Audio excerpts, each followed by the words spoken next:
قسطنطنیہ کی فتح، یہ ایک بہت زبردست قسم کا واقعہ ہے جو میں آپ کو سنانے چاہ رہا ہوں کہ قسطنطنیہ کو، جیسے کہ اس کے پہلے نام جو تھا وہ باز نطینی تھا، اس کی بہت ایک لمبی کہانی ہے۔ یہ علاقہ سب سے پہلے منگولوں نے، جب یہ مسلم بلّہ یہاں کے خلیفہ تھے تو اس وقت اس کو باز نطینی کہا جاتا تھا، پھر اس کا نام تبدیل کر کے قسطنطنیہ رکھا گیا۔ تو چلتے ہیں، آپ کو بتاتے ہیں کہ اصل بات کیا تھی اور کس طرح سے تھی۔ تو یہ قسطنطنیہ کی فتح کیسے ہوئی، تو یہ انتہائی انٹرسٹنگ۔ قسطنطنیہ کی فتح جسے یورپ آج تک نہیں بھولا، سلطان محمد ثانی اپنی افواج اور توپوں کے ہمراہ قسطنطنیہ کی جانب پیش قدمی کرتے ہوئے دیکھا گیا ہے۔ 29 مئی رات کا 1:30 بجا ہے۔ دنیا کے ایک قدیم اور عظیم شہر کی فسیلوں اور گنبدوں پر سے 19ویں قمری کا طریق کا زرد چاند تیزی سے مغرب کی طرف دوڑا جا رہا ہے، جیسے اسے کسی شدید خطرے کا اندیشہ ہے۔ اس زوال آمادہ چاند کی ملجگی روشنی میں دیکھنے والے دیکھ سکتے ہیں کہ شہر کی فسیلوں کے باہر فوجوں کے پرے منظم مستقل مزاجی سے اکٹھے ہو رہے ہیں، اور ان کے دل میں احساس ہے کہ وہ طریق کے فیصلہ کن موڑ پر کھڑے ہیں۔ یہ شہر قسطنطنیہ، موجودہ نام استنبول ہے، اور فسیلوں کے باہر عثمانی فوج آخری حملہ بولنے کی تیاری کر رہی ہے۔ عثمانی توپوں کو شہر پر گولے برساتے ہوئے 47 دن گزر چکے ہیں۔ کمانڈروں نے خاص طور پر 3 مقامات گولہ باری مرکوز رکھ کر فسیل کو زبردست نقصان پہنچایا۔ 21 سالہ عثمانی سلطان محمد ثانی غیر متوقع طور پر اپنی فوج کے اگلے مورچوں پر پہنچ گئے۔ انہوں نے فیصلہ کر لیا ہے کہ حتمی یلغار فسیل کے میسو ٹیکیون کہلانے والے وسطی حصے سے کی جائے گی، جس میں کم از کم 9 شگاف پڑ چکے ہیں اور خندق کا بڑا حصہ پاڑ دیا گیا ہے۔ سر پر بھاری پگڑا باندھے ہوئے اور طلائی خلت میں ملبوس سلطان اپنے سپاہیوں کو ترکی زبان میں مخاطب کیا: میرے دوستوں اور بچوں، آگے بڑھو، اپنے آپ کو ثابت کرنے کا لمحہ آ گیا ہے۔ اس کے ساتھ ہی نکاروں، کرنوں، طبلوں اور بگلوں کے شور نے رات کی خاموشی کو تار تار کر دیا، لیکن اس کان پھاڑتے شور میں بھی عثمانی دستوں کے فلک شگاف نعرے صاف سنائی دیے جا سکتے تھے، جنہوں نے فسیل کے کمزور حصوں پر حلہ بول دیا۔ ایک طرف خشکی اور دوسری طرف سے سمندر میں بحری جہازوں پر نصب توپوں کے دہانوں نے آگ برسانا شروع کر دی۔ بعض نطینی سپاہی اس حملے کے لیے فسیلوں پر تیار کھڑے تھے، لیکن پچھلے 1.5 ماہ کے معاصرے نے ان کے حوصلے پست اور اعصاب شکستہ کر دیے تھے۔ بہت شہری بھی مدد کے لیے فسیلوں پر آ پہنچے اور پتھر اٹھا کر کے نیچے اکٹھے ہونے والے حملہ آوروں پر پھینکنا شروع کر دیے۔ دوسرے اپنے قریبی چرچ کی طرف دوڑے اور گڑ گڑا کر مناجاتیں شروع کر دی۔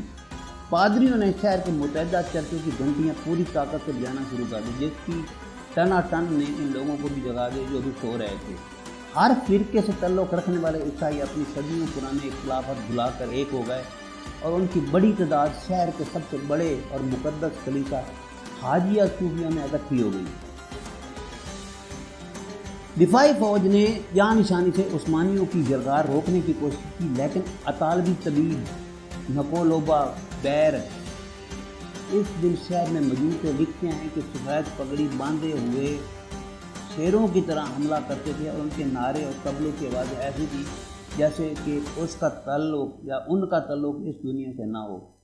روشنی پھیلنے تک ترک سپاہی فسیل کے اوپر پہنچ گئے۔ اس دوران اکثر فوجی مارے جا چکے تھے، اور ان کا سپہ سالار گیووانی شدید زخمی ہو کر میدان جنگ سے باہر ہو چکا تھا۔ جب مشرق سے سورج کی پہلی کرن نمودار ہوتی ہے تو اس نے دیکھا کہ ایک ترک سپاہی کرکوپور دروازے کے اوپر نصب باز نطینی پرچم اتار کر اس کی جگہ عثمانی جھنڈا لہرا رہا ہے۔ سلطان محمود سفید گھوڑے پر اپنے وزراء اور عمائد کے ہمراہ حاجیہ صوفیہ پہنچے۔ صدر دروازے کے قریب پہنچ کر وہ گھوڑے سے اترے اور گلی سے ایک مٹھی خاک لے کر اپنی پگڑی میں ڈال دی، اور ان کے ساتھیوں کی آنکھوں سے آنسو جاری ہو گئے۔ مسلمان 700 سال کی جدوجہد کے بعد قسطنطنیہ کو فتح کرنے میں کامیاب ہوئے تھے۔ قسطنطنیہ کی فتح محض ایک شہر پر ایک بادشاہ کے اقدار کا خاتمہ اور دوسرے کے اقدار کا آغاز نہیں تھا۔ اس واقعے کے ساتھ دنیا کی تاریخ کا ایک باب ختم اور دوسرے کی ابتدا ہوئی تھی۔ ایک طرف 25 قبل مسیح میں قائم ہونے والی رومن امپائر 1480 برس تک کسی نہ کسی شکل میں برقرار رہنے کے بعد اپنے انجام کو پہنچی، تو دوسری جانب عثمانی سلطنت نے اپنا نقطہ روٹ چھو لیا اور اگلی 4 صدیوں تک 3 براعظموں ایشیا، یورپ اور افریقہ کے حصوں پر بڑی شان سے حکومت کرتی رہی۔ 1453 ہی وہ سال ہے جسے قرون وسطیٰ مڈل ایجز کا اختتام جدید دور کا آغاز بھی سمجھا جاتا ہے۔ یہی نہیں بلکہ فتح قسط دنیا کو فوجی طریقہ سنگ میل بھی قرار دیا جاتا ہے، کیونکہ اس کے بعد ثابت ہو گیا کہ اب بارود کے استعمال اور بڑی توپوں کی گولہ باری کے بعد فصیلیں کسی شہر کے تحفظ کے لیے کافی نہیں ہیں۔ شہر پر ترکوں کے قبضے کے بعد یہاں سے ہزاروں کی تعداد میں یونانی بولنے والے شہری بھاگ کر یورپ اور خاص طور پر اٹلی کے مختلف شہروں میں جا بسے۔ اس وقت یورپ طریق دور سے گزر رہا تھا اور قدیم یونانی تہذیب سے کٹا ہوا تھا، لیکن اس تمام عرصے میں قسطنطنیہ میں یونانی زبان اور ثقافت بڑی حد تک برقرار رہی تھی۔ یہاں پہنچنے والے مہاجروں کے پاس ہیرے جواہرات سے بیش قیمت خزانہ تھا۔ ارسطو، افلاطون، بطلی، موز، جعلی نور اور دوسرے علماء کے اصل یونانی زبان کے نسخے اسی جگہ پر پائے گئے۔ ان سب نے یورپ میں قدیم یونانی علوم کے احیاء میں زبردست کردار ادا کیا۔ مورخین کے مطابق ان کی وجہ سے یورپ میں نشاط ثانی کا آغاز ہوا، جس میں آنے والی صدیوں میں یورپ کو باقی دنیا سے سبقت جوڑنے میں مدد ہوئی، جو آج بھی برقرار ہے۔ تاہم نوجوان سلطان محمد کو، جسے آپ دنیا میں سلطان محمد فاتح کے نام سے جانتی ہے، 29 مئی کی صبح جو شہر نظر آیا وہ شہر نہیں تھا جس کی شان و شوکت پہچانے اس میں بچپن سے چمٹتے تھے۔ طویل انعطاف کے بعد بعض مقیمی سلطنت آخری سانسیں لے رہی تھی اور قسطنطنیہ جو صدیوں تک دنیا کا سب سے بڑا اور سب سے مالدار شہر رہا تھا، اب اس کی آبادی چھو کر چند ہزار رہ گئی تھی اور شہر کے کئی حصے گرامی کے قبل ایک دوسرے سے کٹ ہو کر الگ الگ دیہات میں تبدیل ہو گئے تھے۔ کہا جاتا ہے کہ سلطان کے شہر کی حالت دیکھ کر شاہ قسطنطنیہ کا قدیم نام باز نطین تھا، لیکن جب 330 عیسوی میں رومن شہنشاہ قسطنطین اول نے اپنا دارالحکومت روم کو یہاں منتقل کیا تو شہر کا نام بدل کر اپنے نام کی مناسبت سے قسطنطنیہ کر دیا، جو عربوں کے ہاں پہنچ کر قسطنطنیہ بن گیا۔ مغرب میں رومن امپائر کے خاتمے کے بعد یہ سلطنت قسطنطنیہ میں برقرار رہی اور 4ویں تا 13ویں صدی تک اس شہر نے ترقی کی وہ مناظریں طے کی کہ اس دوران دنیا کا کوئی اور شہر اس کی برابری کا دعویٰ نہیں کر سکتا تھا۔ یہی وجہ ہے کہ مسلمان شروع ہی سے اس شہر کو فتح کرنے کے ساتھ دیکھتے آئے تھے۔ چنانچہ اس مقصد کے حصول کی خاطر چند ابتدائی کوششوں کی ناکامی کے بعد 677 میں ایک زبردست بحری بیڑا تیار کر کے قسطنطنیہ کی سمت روانہ کیا گیا۔ اس بحری بیڑے نے شہر کے باہر ڈیرے ڈال دیے اور اگلے 4 سال تک متواتر فصیلیں عبور کرنے کی کوشش کرتا رہا۔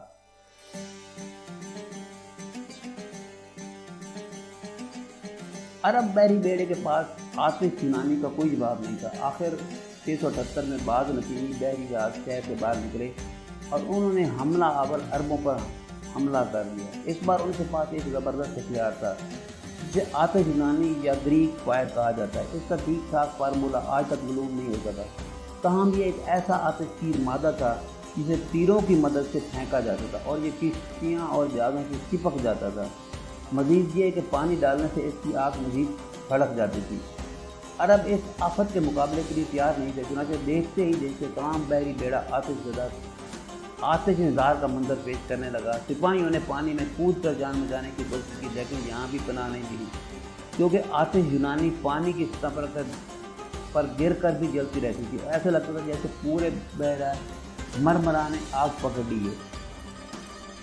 عربوں کے پاس پسپائی کے علاوہ کوئی چارہ نہ تھا۔ واپسی میں ایک ہولناک سمندری طوفان نے رہی کسر پوری کر دی اور سینکڑوں کشتیوں میں سے ایک آج ہی بچ کر لوٹنے میں کامیاب ہوئی۔ اس معاشرے کے دوران مشہور صحابی ابو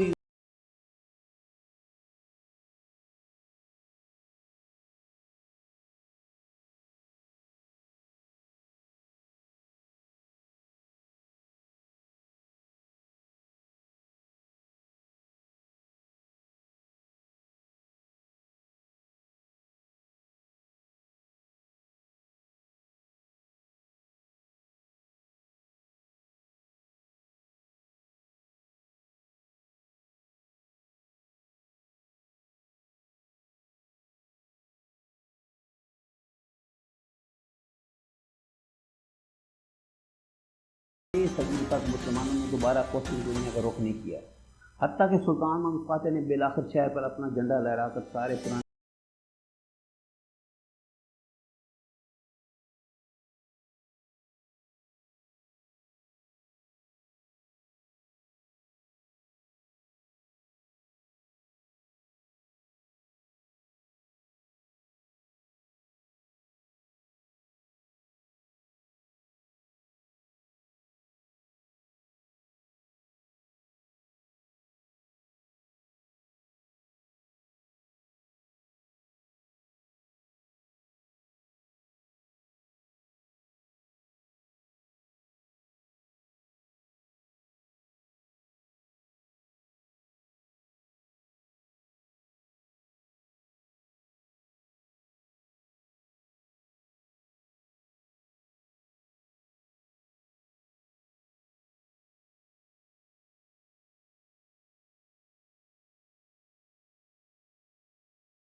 یونان کی دوسری مشہور تعمیرات میں سلیمانیہ مسجد، خرم سلطان حمام خسرو پاشا مسجد شہزادہ اور دوسری عمارتیں شامل ہیں۔ یورپ پر سقوط قسطنطنیہ کا بڑا گہرا اثر ہوا اور وہاں ایک سلسلے میں کتابیں اور نظمیں لکھی گئیں اور متعدد پینٹنگ بنائی گئی، اور یہ واقعہ ان کے اجتماعی شعور کا حصہ بن گیا۔ یہی وجہ ہے کہ یورپ کبھی اسے بھول نہیں سکا۔ نیٹو کا حامی ہونے کے باوجود یورپی یونین ترکی کو قبول کرنے میں لہت و لال سے کام لیتی، جس کی وجوہات صدیوں پرانی ہیں۔ یونان میں آج بھی جمعرات کو منحوس دن سمجھا جاتا ہے۔ 29 مئی 1453 کو جمعرات ہی کا دن تھا۔ تو یہ تھی ویڈیو کہ کس طرح سے قسطنطنیہ کو فتح کیا بازنطینی، جس کا پہلے نام تھا۔ تو یہ ساری باتیں ایک زبردست قسم کی ہیں، جس میں بہت پوری کہانی ترتیب دے کے آپ کو بتائی گئی ہے۔ تو امید ہے آپ میرے اس چینل کو جو ہے حقیقت نیوز ٹی وی کو سبسکرائب بھی کریں گے، اس کو دیکھیں گے بھی صحیح، اور پہ اپنے کامنٹس بھی درج کریں۔ باقی کچھ لوگ ایسے ہوتے ہیں جو دیکھنا ہی پسند نہیں کرتے، بات سننا ہی پسند، جبکہ اس میں بہت زیادہ معلومات دی ہوتی ہیں۔ تھینک یو فار واچنگ، ملیں گے کل ایک نئی ویڈیو کے ساتھ۔